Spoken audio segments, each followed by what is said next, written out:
Hi, it's me again with Corel Draw Tips and Tricks, and somebody sent me this file and asked how to get to the red of the white. So I made a duplicate just so I'll know what it looks like when I do what I'm fixing to do. So I'm going to take my drawing and I'm going to go to Object and I'm going to ungroup it. And here's the problem: if you take the white and delete it, you get that.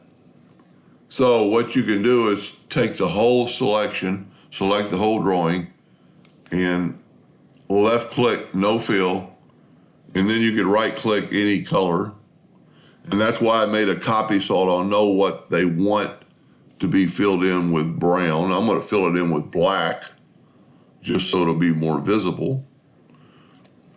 And the hammer is filled in, and this is filled in, and that's filled in, and that's filled in, and that's filled in, and that's filled in. Now you have no background. The yellow is, the white is gone.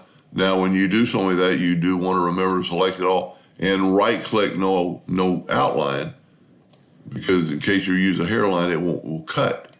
Other than that, the image looks great. I'm just curious about his other eyeball, but maybe it's just the side of his face with his beard.